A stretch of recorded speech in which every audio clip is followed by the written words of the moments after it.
babae nila sa'kin puta ay nagtitingin. Ang gusto nga nila ako, kaya sila'y nagtitilian. Yung babaeng maganda pare pangalan niya ay Lian. Gusto niya akong panggigilan, gusto niyang makatikim ng malupit ang mga chick. Malaki, lang ina, makulit, bata pa lang pero alam mong hasa. Nasa street, gusto ako ng babae mo kasi yaw niya sa'yo. Hindi ka daw niya kabate kasi liit daw edits mo.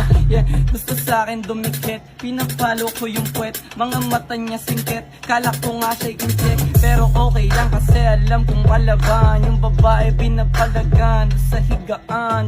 Malamig sa kwarto pero siya'y nagpapawis.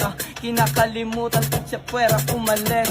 Pera at diskarte tas babae pinagsasabay. Kaya yung babae mo pinapauwi kung lupay-pay. Hawak sa kanya malakang na malaki. Pagkatapos kwet niya sinisibak ko kagabi. Ayaw niya na nga sa'yo, di ka daw niya kabate. Gusto niya akong matikman, gusto niya akong makande. Yeah, yung babae mo pare sa'kin lumalande. Pero nung natikman niya ako pare siya ay bumae.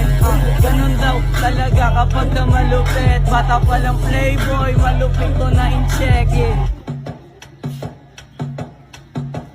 Di pa ako tapos, meron pa akong tira. Malupit ako na bata, parang galing ko sa China. Mga mata ay in-check, alam mo para bang Arabic. Matik sa'kin maaadik, yung babae mo ay dadaling sa langit.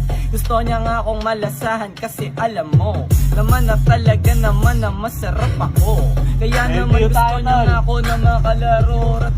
Mukha ng mga putang inan ko. Wala na akong maisip pero okay lang. Tutuloy ko lang yung banat para di na mahibang. Gusto niya akong malibang, gusto niya akong malasahan. Edits ko na malaki, kanyang pinapagnasahan. Ganun daw talaga pagkabatang palapat. Lumaki ko sa kalsada tapos dun sa higaan. Pagkabangon ko sa kama yung babae ID ko pala. good morning. Pagkatapos napatuli siya, sabi niya sa akin ay I am horny. Pagkatapos binigyan ko siya ng tira palihim. Hinala ko sa dilim, ganun daw talaga ang lupit. Pagkabatang maliit,